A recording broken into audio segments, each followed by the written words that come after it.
शर्मा ने नाश होना और आ लगा दिया तो जिसका कभी विनाश नहीं होता। अक्षर अक्षर ब्रह्म।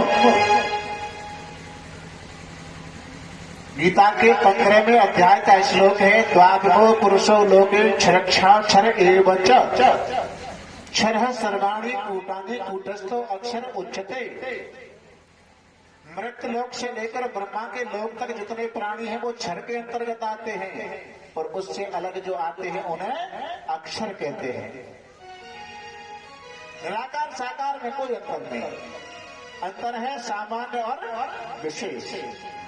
सामान्य है निराकार और विशेष है साकार। जैसे हमारे क्षेत्र में यहाँ धान खूब होता है कि नहीं, धान, और धान को जब हम पिलवाने के लिए मशीन पर ले जाते हैं तो मशीन वाले उस धान में से चावल अलग कर देते हैं और भूसी अलग कर देते हैं।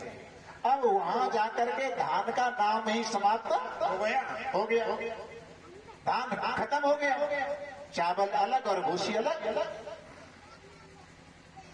अब 1 साल के बाद में फिर आपको चावल की यानी धान की पौध तैयार करनी पड़े। घर में निकले वो चावल लग गए, बोले पिछले साल जो पौध करी कई भाई के चावल धरे और पौध तैयार करनी है तो 250 चावल भेज दो। चावल उग जाएंगे? नहीं उगेंगे। क्यों ना उगे? बोला तो भूसी ना है ऊपर, तो शायद भूसी तो उगत हो तो फिर भूसी ही बैठ दो, उगेगी नहीं उगेगी। और चावल और भूसी जब दोनों एक जगह होंगे, सामान्य और विशेष जब दोनों एक जगह होंगे तो ही धान की उत्पत्ति हो सकती है, क्रिया हो सकती है, वरना सामान्य में कोई क्रिया नहीं है। विशेष में क्रिया होती है, सामान्य में कोई क्रिया नहीं होती। तो निराकार साकार में कोई अंतर नहीं है। लेकिन नारद जी कहते हैं अभी तक आपने निराकार की कल्पना की है, अब आप 18वां पुराण श्रीमद् भागवत कृष्ण कथा लिखो। जिन कृष्ण की कृपा से व्यास जी से नारद जी कहते हैं मैं पहले कौन था? अहम पुरातीत भवेत मने शासन वेदकादीना। अहम माने मैं, पुरा माने पिछले जन्म में एक दासी का पुत्र था। अब नारद तो अभी बनाओ, एक दासी का पुत्र था और मेरी मैया बहुत गरीब थी। अच्छा, आप गरीब किसे कहते हैं? जिसके पास में पैसे की कोई आमदनी न हो, रहने के लिए कोई मकान वगैरह न हो, पहनने के लिए कपड़े न हो, बोले ये गरीब है। और पैसा वाले अमीर कौन है? घड़ी कोठी बन रही है, गाड़ियां वो धनवान है। पर कबीरदास जी गरीब अमीर की परिभाषा अलग बताते हैं। कबीरा सब जग निर्धना, धन बनता नहीं को, धन बनता जाए जानियो, जत राम नाम धन हो। जय हो। सबसे धनवान है वो। सर्दी के मौसम में एक महात्मा एक लंगोटी लगा करके कहीं गांव के पास में चिंतन करने, भजन करने बैठ गए, और उस नगर में कोई राजा राज करता, पैसे वाला था। उसने देखा एक महात्मा जिनके पास में वस्त्रों का भी साधन नहीं है, अपने किसी सेवक को 100 रुपए देकर के महात्मा के पास भेजा, जाओ ये 100 रुपए महात्मा को देकर के सेवा में काम आ जाएंगे, कपड़ों का साधन कर लेगा। वो सेवक 100 रुपए लेकर के महात्मा जी के पास आया। लो महाराज, ये 100 रुपए हमारे राजा ने आपकी सेवा में भेजे हैं। महात्मा ने कहा भैया अपने राजा से कह देना इन 100 रुपयों को किसी गरीब को दान कर दे, मुझे नहीं चाहिए। 100 रुपए ला करके सेवक ने महाराज राजा को जब लौटाए, बोले महाराज ये कह दिया है कि राजा से कह देना उन 100 रुपयों को किसी गरीब को दान कर देगा। अब राजा को लगा के 100 रुपए कम पड़ गए हैं, इसलिए गुस्सा में आकर के महात्मा ने मना कर दिया। मांगने वाले भी आते हैं ना तो बड़े वीआईपी आते हैं। 10-5 रुपया तुम दो, अपनी श्रद्धा से तो कहा करेंगे चल चल साल भर में एक बार आया हूँ, 110 रुपया दिखा रहे, मंदिर में चढ़ा दे। 10 रुपये मंदिर में चढ़ा दो और 100, 200, 500 हो तो मुंह पर चढ़ाए। राजा ने अब की बार 1000 रुपए दिए, 1000 ले जाओ। महात्मा ने फिर कह दिया, मैंने पहले कह दिया है, इन कागज के टुकड़ों को मुझे क्यों दिखा रहा है? अपने राजा से कह देना दुनिया में बहुत गरीब है, उनको बांट दे, सेवा में काम आ जाएंगे। अब की बार तो महाराज राजा स्वयं आया और 10,000 रुपया लेके आया। जैसे भेंट किए महात्मा ने कह दिया, राजन मैंने पहले ही कह दिया, ये मुझे नहीं चाहिए। क्यों महाराज? तो महात्मा ने कहा, मेरे पास में एक ऐसी मणि है, कैसी कि दिन में कई बार सोना प्रदान करती है, ऐसी मणि मेरे पास है। ऐसी मणि का नाम जब संत के मुखार बिंद से राजा ने सुना तो भैया राजा के मुंह में पानी आएगा। महाराज तुम तो महात्मा हो, संत हो, जंगल में रहते हो, झोपड़ी का साधन नहीं है। अरे वाह मणिया, तुम तो कोई चोर छुड़ा ले जाओ, तो ऐसा न करो जो मणिया मुझे नहीं दे दो। राजा ने कहा मणि है मुझे दे दो। महात्मा बोले पहले न्यों बताए, अब गरीब तू है कि गरीब मैं हूं? गरीब देने वाला होता है या गरीब मांगने वाला होता है? राजा ने कहा 100 बार गरीब कह लो, पर मणि है तो मुझे दे दो, मुझे दे दो। महात्मा ने कहा और कोई मणि नहीं है तो? राम नाम मणि दीप धरे जी हले हरि द्वार, तुलसी भीतर बाहर हो जो चाह से उजियार। महात्मा जी ने कहा मेरे पास में राम नाम रूपी मणि है। हम रहे अगर सोए जय हो गए राम नाम के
कहते हैं पूर्व जन्म में दासी का पुत्र था, मेरी मैया बहुत गरीब थी। गरीब होना कोई अपराध की बात नहीं है प्यारे, लेकिन अपराध की बात यह है कि सब कुछ होते हुए भगवान को भूल जाना।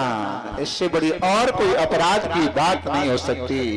स्वामी विवेकानंद जी महाराज कहते हैं धनवान कौन है? पंचवाक्य सुचला रमंत कोपीनवंत खलभाग्यवंत।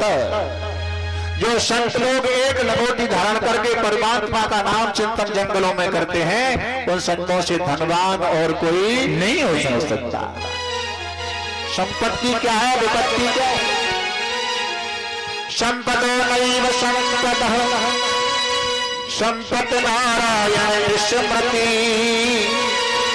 विपदो नैव विपदः विपत्ति नारायण स्मृति।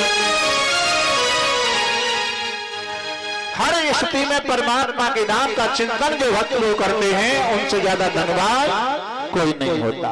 हनुमान जी सीता जी की खोज करके लौट करके राम जी के पास में आए तो पूछा, बस हनुमान, लंका में सीता जी किस प्रकार रहती है? प्रभु उनके बड़े आनंद और उनके पास में सबसे बड़ा धन है, विपत्ति नहीं है। और विपत्ति की परिभाषा बता रहे हैं गोस्वामी जी महाराज, कहते हैं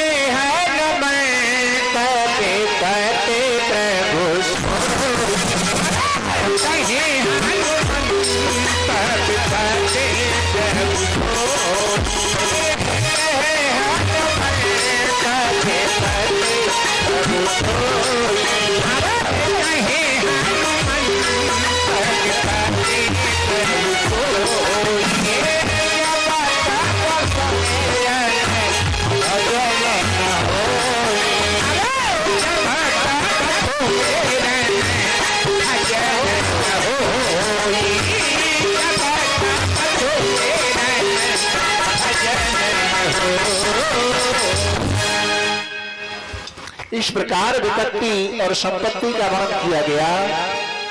मैं एक दासी का पुत्र था, मैया बहुत गरीब थी। समय के अनुसार कुछ महात्मा चतुर्मास करने के लिए हमारे गांव में पधारे। चतुर्मास का अर्थ होता है श्रावण के महीने में जो सत्संग किया जाता है उसे चतुर्मास कहते हैं। वृंदावन में होता है। चतुर्मास करने के लिए पधारे संत महात्मा, तो मेरी मैया ने गरीब होते हुए मुझे और महात्माओं की सेवा करने में लगा दिया। कौन कर रहे हैं? नारद जी महाराज कह रहे हैं, पिछले जन्म की कथा बता रहे हैं। और जब मैंने संतों की सेवा की तो संतों ने प्यार में आकर के मेरा नाम रख दिया रामदास। संतों ने ऐसे सुनाए, पर कथा प्रवचन को विराम देकर जब आगे चलते हैं तो रामदास नाम के बालक ने संतों के चरण पकड़ लिए। महाराज आपने ऐसी कथा सुनाई है, अब मेरा मन इस गृहस्थ में नहीं लगेगा, मुझे तो अपने साथ ले चलो।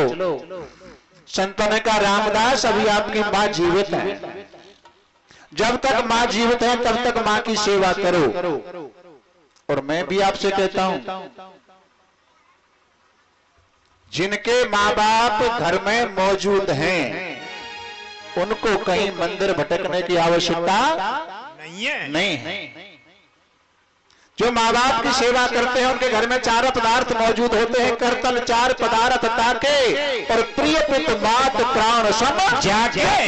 जो माँ बाप की सेवा लोग करते हैं उनके घर के अंदर धर्म अर्थ काम और मोक्ष ये चारों पदार्थ मौजूद होते हैं। बोलो जय श्री कृष्णा। जय श्री कृष्णा। तुम्हारी कृष्णा पे लड़ाई है का जोड़ते बोलो करो, फिर जब वीडियो में बन क्या हो, बोलो जय श्री कृष्णा। बरसाने वाले जो बाबा है ना रमेश बाबा, वो नाम का ही तो प्रचार करते हैं, नाम का। लेकिन आज से एक संकल्प और ले, हर बहन बेटी मैया पिता पुत्र भैया लोगे संकल्प ले लेंगे। भैंस ना मांग रहे तुम पैसे में। आज किस कोई भी बहन बेटी मैया पिता पुत्र भैया अपने फोन को रिसीव करते हैं तो उस पर हेलो मत बोलना, आज से राधे राधे या जय श्री कृष्ण। सामने वाला सुनेगा कि इतना परिवर्तन, बोले और का 2 दिन कथा ना सुनेगा।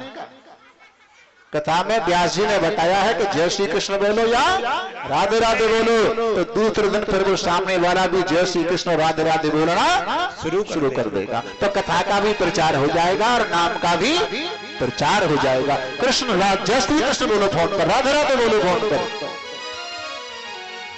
अब राधे राधे जय श्री कृष्ण कैसे बोले? पहले तो हाय हेलो बाय जान काका बोलते हैं। आज महाराज अपने माँ की सेवा करो, और माँ की सेवा करने के साथ साथ हम तुम्हें एक मंत्र भी देते हैं, यानी भजन करने की कोई उम्र नहीं है, अधिकार सब किसी को मानव जीवन में। रामायण का पहला अक्षर कौन सा है? वर्णाना, वर्ण, और सबसे लास्ट का श्लोक में अर्थ है मानवा। वर्ण मानवा, वर्ण माने जाति, मानवा माने मनुष्य। भक्ति करने के लिए किसी वर्ण की या मनुष्य की आवश्यकता वो नहीं है कि बिरादरी का ही कोई होना चाहिए, कोई भी बिरादरी का कर सकता है। माँ की सेवा करो, और माँ की सेवा करने के साथ साथ मंत्र का जाप करो, और जब तुम्हारी माँ का शरीर पूरा हो जाए तो फिर भले ही संत बन के जंगल को चले जाना। संतों ने जो मंत्र रामदास नाम के बालक को दिया तो उस मंत्र का तो जपना छोड़ दिया, और दूसरा मंत्र अपने मन से बना लो। कहा भगवान की प्रतिमा के सामने बैठकर नेत्र बंद करके और एक ही बात कहा, हे भगवान जब मेरी मैया को कबाड़ो कब करोगे? यानी मैया भलो भयो भाजी जंजाल, भाजी कोई रिश्ता होने जा रहा हो और बीच में कोई चुगला लग जाए, भांजी मार दे, वो रिश्ता टूट जाए। भलो भयो भांजी जंजाल और सुखी भजू सो अब गोपाल। एक दिन क्या हुआ? एकदा मृगता के तीन पथ सर्पो सत्पता स्पृष्ट कृष्णा काल चोदता। एक दिन सुबह के टाइम नंगे पैर रामदास की मैया गाय का दूध दुहने के लिए गई, यानी गाय का दूध निकालने गई अंधेरे में। वहां पर रामदास की मैया को सर्प ने डस लिया। इसमें आया है कृष्णाम कालच ओदता। कृष्णा शब्द सर्प के लिए है। सर्प ने डस लिया, मैया का प्राणांत हुआ। रामदास को सूचना मिली आपकी मैया का प्राणांत सर्प के द्वारा डसने पर हो गया है। ऊपर हाथ करके नेत्र बंद करके रामदास नाम के बालक ने कहा, अनुग्रह मन मन प्रभु, मैंने थोड़ी विनती की, आपने मेरी विनती को बड़ी जल्दी स्वीकार कर लिया। मैया का कवाड़ा कर भी दिया, और मैया का दाह संस्कार कराने के बाद नारद जी सीधे जंगल की तरफ चल देते हैं। अब परमात्मा से मिलने के लिए लालायत होते हैं। हरे राम हरे राम राम राम हरे हरे हरे राम हरे राम राम राम हरे हरे हरे कृष्ण हरे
परमात्मा से मिलने में लालच होते हैं, कीर्तन करते हैं।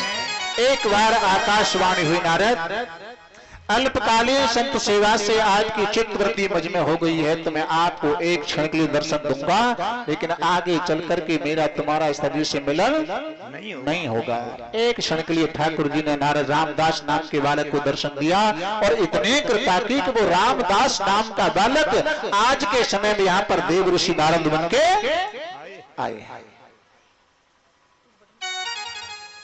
नारद जी समझा करके चले जाते हैं व्यास जी महाराज को। अब व्यास जी को लगा कि भागवत कोई छोटा ग्रंथ नहीं है, इसमें 335 अध्याय है, 12 स्कंध है, 18,000 श्लोक है। इसके लिखने में तो काफी लंबा समय लगेगा, इंद्रियां काम नहीं करती हैं। तो भागवत कथा लिखवाने के लिए व्यास जी गणेश जी का आह्वान करते हैं, और गणेश जी प्रकट होकर के आते, मुझे क्यों याद किया? व्यास जी ने प्रस्ताव रखा, मैं भागवत कथा लिखने जा रहा हूं, आप मेरी भागवत कथा लिखो, मैं श्लोक बोलूंगा। गणेश जी भी बुद्धि के प्रदाता हैं, जानते हैं इसके लिखने में काफी लंबा समय लगेगा। तो बोले महाराज कथा तो लिखूंगा, लेकिन एक मेरी शर्त है। क्या? गणेश जी ने कहा व्यास जी महाराज से कि आपको मेरे लिए 24 घंटे बराबर बोलना पड़ेगा। अगर आपने बीच में बोलना बंद कर दिया तो मैं खड़ा होके चला जाऊंगा। व्यास जी समझ गए सीधे बने तो कर नहीं सकते, लेकिन निकलने की सोच रहे। व्यास जी ने कहा आपकी शर्त मुझे मंजूर है, लेकिन एक शर्त मेरी भी है। क्या? मेरी शर्त यह है कि मैं भागवत का कोई भी श्लोक बोलूं, उसका संशोधन करने की जिम्मेदारी तुम्हारी है। बिना संशोधन किए कोई भी भागवत का श्लोक मत लिख देना। दोनों तरफ से शर्त स्वीकार होती है। भागवत जी के श्लोक व्यास जी बोलते हैं और गणेश जी लिखते हैं, लेकिन लिखने वाले इतने तेज हैं कि बोलने वाले से पहले हमारा आगे वो लिख गया। सुबह से शाम होने को आई, व्यास जी के नित्य नेम का संध्या वंदन करने का समय हुआ, और शर्त लगा चुके हैं कि बराबर बोलना पड़ेगा। अब मैं भजन क्रिया संध्या वंदन कैसे करूं? तो व्यास जी महाराज ने एक श्लोक इतना कठिन बोला कि उसका संशोधन करने में गणेश जी को 4 घंटे लगे। बोलो जय श्री कृष्णा। जय श्री कृष्णा। 4 घंटे एक श्लोक। वहां तो गणेश जी ने श्लोक का अर्थ संशोधन 4 घंटे में कर लिया, लेकिन हम श्लोक का अर्थ, श्लोक का भाव पूरी जिंदगी में नहीं जान पाए। मीन्स श्लोक कौन सा लोक? मृत्यु लोक। मृत्यु लोक में हम क्यों आए? मानव जीवन हमें क्यों मिला? और मानव जीवन मिलने के बाद इंसान को क्या करना चाहिए, इसका अर्थ हम आज तक नहीं समझ पाए। क्यों मिला? और मानव जीवन बार बार मिलने वाला नहीं है, मिलने वाला नहीं है। भजन के लिए, साधना करने के लिए, और यही मानव जीवन मोक्ष का दरवाजा है, मुक्ति पाने के लिए। क्योंकि देवताओं की मुक्ति होती नहीं। एक चौपाई आती है ना, बड़े भाग्य मानस तन पावा पावा। जिनको मानव जीवन मिल गया वो है बड़ भागी। और इनसे ऊपर जैसे 100 नंबर का पेपर होता है बच्चों का, और 100 नंबर में से अगर कोई बालक पढ़ लिख करके 80 नंबर ले आता है तो उसकी फर्स्ट डिवीजन और डिक्टेशन बन जाती है। 50 ले आएगा तो सेकंड डिवीजन बनेगी, और 33 लावेगा तो थर्ड डिवीजन बनेगी। थर्ड डिवीजन का काम की नहीं है, काम की ना है, लेकिन उससे यह कि साल बच जाएगी। साल बचने का अर्थ है कि जन्म तो मानव योनि में मिलेगा, लेकिन ऐसी 33 नंबर वाली इनको मिलेगा जैसे गोवर्धन की परिक्रमा में हाथ फैला फैला के बैठे रहे। जय हो। दे जा 5 रुपया, वो 33 नंबर वाले हैं। एक होते हैं बड़भागी और एक होते हैं अतिशय बड़भागी। और एक होते हैं बड़भागी, अति बड़भागी, अतिशय बड़भागी, और चौथे होते हैं महाराज परम बड़भागी। जय हो। बड़भागी तो 33 नंबर वाला भी है जिसको मानव का जीवन मिला है। अति बड़भागी वो है कि जो मानव जीवन मिलने के बाद भगवान के बताए रास्ते पर चलता है, वो अति बड़भागी है। अतिशय बड़भागी वो है भगवान जिनके पास स्वयं चल करके आते हैं। तो अतिशय बड़भागी में कौन आती है? गौतम की पत्नी अहिल्या माता, जिनके आश्रम पर राम जी चल करके आए, वो अतिशय बड़भागी हैं। और परम बड़भागी कौन है? रामचरितमानस में प्रसंग आता है, परम बड़भागी जटायु जी महाराज। राम काज कारण त्यागी, हरिपुर गयौ परम बड़भागी। जटायु ने राम की गोद में प्राण त्यागे, उन्हें परम बड़भागी कहते हैं। बड़भागी तो सब है जिनको मानव का जीवन मिल गया है, और मानव का जीवन मिलने के बाद इस श्लोक का अर्थ नहीं जान पाए।